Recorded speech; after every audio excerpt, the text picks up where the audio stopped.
MLC కవితకు bail రావడంపై CM Revanth Reddy కీలక వ్యాఖ్యలు చేశారు. ఎంపీ ఎన్నికల్లో బీఆర్ఎస్ ఓటు బ్యాంకు మొత్తం బీజేపీకి షిఫ్ట్ అయిందని సీఎం అభిప్రాయపడ్డారు. ఎంపీ ఎన్నికల్లో బీజేపీ కోసమే బీఆర్ఎస్ పనిచేసిందని ఆయన ఆరోపించారు. బీజేపీ 8 సీట్లు గెలుచుకోవడానికి హరీష్ రావు గట్టిగా పనిచేశారన్నారు ఆయన. బీఆర్ఎస్ బీజేపీ మధ్య జరిగిన ఒప్పందమే కవితకు బెయిల్ రావడానికి కారణమని రేవంత్ రెడ్డి అభిప్రాయపడ్డారు. అందుకే ఆమె 5 నెలల్లోనే బయటకు వచ్చారని తెలిపారు. మనీష్ సిసోడియాకు బెయిల్ రావడానికి 15 నెలల సమయం పట్టిందని, కేజ్రీవాల్ ఇంకా జైల్లోనే ఉన్నారని ఆయన గుర్తు చేశారు.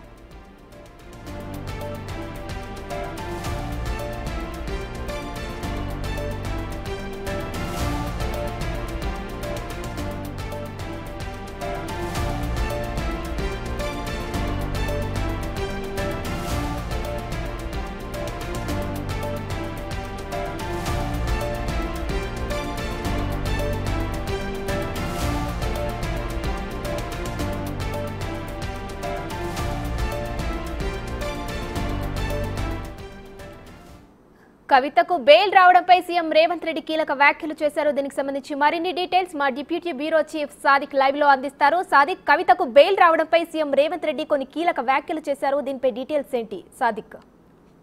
ఎస్ ఉమా, ముఖ్యమంత్రి రేవంత్ రెడ్డి మీడియాను ఉద్దేశించి చిట్చాట్లో చాలా కీలకమైన వ్యాఖ్యలు చేయడం జరిగింది. అందులో భాగంగా కవిత బెయిల్ విషయంలో కూడా పూర్తి స్థాయిలో కూడా ఒక కీలకమైన వ్యాఖ్యలు చేయడం జరిగింది. ఒక కేసు సంబంధించిన విషయంలో మనీష్ సిసోడియా డిప్యూటీ సీఎంగా ఉన్నటువంటి ఢిల్లీ డిప్యూటీ సీఎంగా ఉన్నటువంటి మనీష్ సిసోడియాకు 15 నెలల తర్వాత బెయిల్ వచ్చింది. అదే ఇంకా కేసు నడుస్తూ ఉంది. మరోవైపు ముఖ్యమంత్రి కూడా ఇంకా జైల్లో ఉన్న పరిస్థితి ఉంది.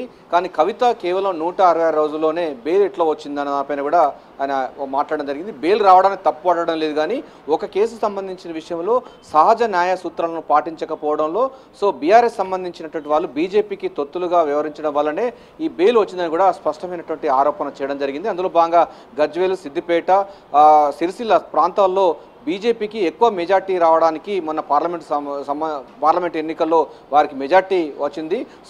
బీఆర్ఎస్ పార్టీ మరింత బలహీన పడిందా?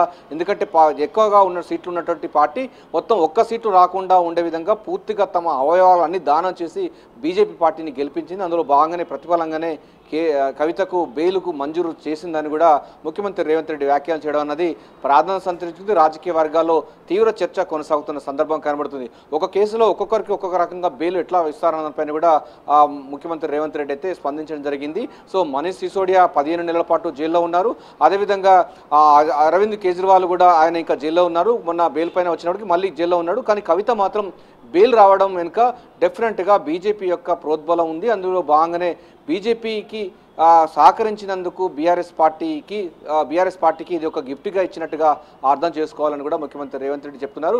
15 చోట్ల కూడా డిపాజిట్ గల్లంతైన విషయాన్ని కూడా స్పష్టం చేయడం జరిగింది. ఇప్పుడు గజ్వేలు, సిద్దిపేట, మెదకు, దీంతో పాటుగా సిరిసిల్ల ఈ 4 నియోజకవర్గాల్లో భారీ ఎత్తున మెజార్టీ బీజేపీకి కైవసం చేసుకోవడం వెనుక ఈ యొక్క కుటుంబం అంటే బీఆర్ఎస్ పార్టీ అంటే కేసీఆర్ కుటుంబము సంబంధించిన నేతల ప్రమేయం మెండుగా ఉందని కూడా ముఖ్యమంత్రి రేవంత్ రెడ్డి వ్యాఖ్యలు చేయడం అన్నది ఇలా ప్రాధాన్యత సంతరించుకుంది. సహజ న్యాయ సూత్రాలకు విరుద్ధంగానే కవితకు బెయిల్ వచ్చిన విషయాన్ని కూడా స్పష్టం జరిగింది. బెయిల్ రావడానికి తప్పుపట్టడం లేదు, కానీ ఒకే కేసులో ఒక్కొక్కరికి ఒక్కొక్క రకంగా ఎట్లా అనువదిస్తారని కూడా చెప్పడం జరిగింది. కేసీఆర్, కేటీఆర్, హరీష్ రావు సంబంధించినటువంటి వాళ్ళు ఉన్న పలంగా బీజేపీకి మొన్న పార్లమెంట్ ఎన్నికల్లో పూర్తి స్థాయిలో వారికి పనిచేయడం వల్లనే ఇది సాధ్యమైందని కూడా చెప్తా ఉన్నారు. ఇదే సంబంధించిన తెలంగాణ సమాజం కూడా అంటా ఉందని కూడా చెప్తా ఉన్నారు. ఈ తరహా సంబంధించిన విధానాలకు అవలంబించడం వల్లనే బీఆర్ఎస్ పార్టీ బీజేపీకి పూర్తి స్థాయిలో అమ్ముడుపోయిన నేపథ్యంలో ఇక మిగతా సంబంధించిన విలీన సంబంధించిన అంశంపైన కూడా చర్చ కొనసాగుతుంది. ఇప్పటికే మాట్లాడలేమని చెప్తున్నారు. ఏదైనప్పటికీ బీజేపీ పార్టీకి గెలిపించేందుకు బీఆర్ఎస్ పార్టీ పూర్తి స్థాయిలో మద్దతు ఇవ్వడం వల్లనే కవిత ఈరోజు బెయిల్ వచ్చిందని కూడా చెప్తా ఉన్నారు. ఎందుకంటే సహజ న్యాయ సూత్రాలకు విరుద్ధంగా ఈరోజు వ్యవహరించారు బీజేపీ పార్టీ అని కూడా వ్యాఖ్యానించడం అన్నది రాజకీయంగా ప్రాధాన్యత సంతరించుకుంది. ఎందుకంటే ఒక్కొక్కరికి ఒక్కొక్క రకమైనటువంటి దాంట్లో అంటే ఒకే కేసులో 3 ప్రమేయం ఉన్నా కూడా కవితకు కేవలం 166 రోజుల్లోనే బెయిల్ ఎట్లా వస్తుంది? మిగతా వారికి 15 నెలల్లో అయినా కూడా బెయిల్ రాకపోవడం, అదేవిధంగా అరవింద్ కేజ్రీవాల్ ఇంకా జైల్లోనే మగ్గిపోవడం, ఇదంతా ఏంటి? దానిపైన కూడా కక్ష సాధింపు చర్యగా బీజేపీ చేస్తూ ఉంది. అందులో భాగంగా వీళ్ళు సరెండర్ అవుతూనే బెయిల్ కవితకు వచ్చిందని కూడా ముఖ్యమంత్రి రేవంత్ రెడ్డి వ్యాఖ్యలు చేయడం అన్నది ప్రాధాన్యత సంతరించుకుంది. చిట్చాట్లో చాలా విషయాలు మాట్లాడిన సందర్భంలో కవిత సంబంధించిన బెయిల్ పైన కూడా ముఖ్యమంత్రి రేవంత్ రెడ్డి వ్యాఖ్యలు చేయడం అన్నది రాజకీయంగా ప్రాధాన్యత సంతరించుకుంది. మరోవైపు 2 లక్షల రుణమాఫీ ఎవరైతే రాలేదని కేటీఆర్, హరీష్ రావు అంటున్నారో వారు గ్రామాలకు వెళ్ళి ఎవరికైతే 2 లక్షల రుణమాఫీ కాలేదో ఆ రైతుల వివరాలు అన్నీ తీసుకొని వస్తే డెఫినెట్గా మేము కూడా 2 లక్షల రుణమాఫీ చేస్తామని కూడా ముఖ్యమంత్రి రేవంత్ రెడ్డి స్పష్టం చేస్తున్నారు. దానికి సంబంధించిన డాటా అంతా కూడా అధికారులకు ఇస్తే వారికి ఇవ్వడానికి కూడా తమ ప్రభుత్వం సిద్ధంగా ఉందని కూడా ముఖ్యమంత్రి రేవంత్ రెడ్డి వ్యాఖ్యలు చేయడం అన్నది ప్రాధాన్యత సంతరించుకుంది. ఈ 2 అంశాల్లో కేసీఆర్ సంబంధించిన కుటుంబం పైన ముఖ్యమంత్రి రేవంత్ రెడ్డి వ్యాఖ్యలు చేయడం జరిగింది. కవిత బెయిల్ పైన కూడా తొలిసారిగా ముఖ్యమంత్రి రేవంత్ రెడ్డి వ్యాఖ్యలు చేయడం అన్నది రాజకీయంగా ప్రాధాన్యత సంతరించుకుంది. ఉమా.